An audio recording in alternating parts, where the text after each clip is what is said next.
சிக்கல் சிங்காரவேலன் ஆலயம் முருகப்பெருமான் திருக்கோவில்களில் மிக முக்கியமானது. சிக்கல் சிங்காரவேலரை தரிசித்தால் சிக்கல்கள் யாவும் நீங்கிவிடும் என்பது நம்பிக்கை. ஒருமுறை விண்ணுலகத்தில் காமதேனு பசு பஞ்சத்தால் மாமிசம் உண்டதால் சிவபெருமான் சாபமிட்டார்.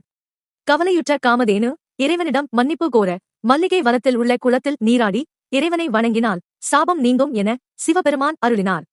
அதன்படி காமதேனு அங்கு நீராடி சாப விமோசனம் பெற்றது. அதன் பாலால் உருவான பார்க்குளம் என்றும் புனிதமாக விளங்குகிறது. வசிஷ்ட மாமுனி அந்த பாலின் வெண்ணையால் சிவலிங்கம் வடித்து வழிபட்டார். பூஜை முடிந்து அவர் லிங்கத்தை எடுக்க முயன்றபோது சிவலிங்கம் சிக்கியதால் இந்த ஊர் சிக்கல் என பெயர் பெற்றது. இக்கோயிலில் சிங்காரவேலவர் அன்னை வேல்நெடுங்கண்ணியிடம் வேல் பெற்று சூரனை வதைத்ததாக கந்த புராணம் கூறுகிறது.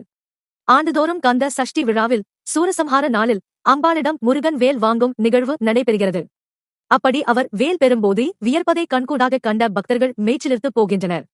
இவ்வளவு சிறப்புமிக்க இந்த கோவிலில் வசிஷ்டர் பூஜித்த சிவலிங்கம், அம்மை அப்பருக்கு நடுவில் அருளும் சிங்காரவேலர் குழந்தை வரம் அளித்து சிக்கல்களை நீக்குவதாக நம்பப்படுகிறது.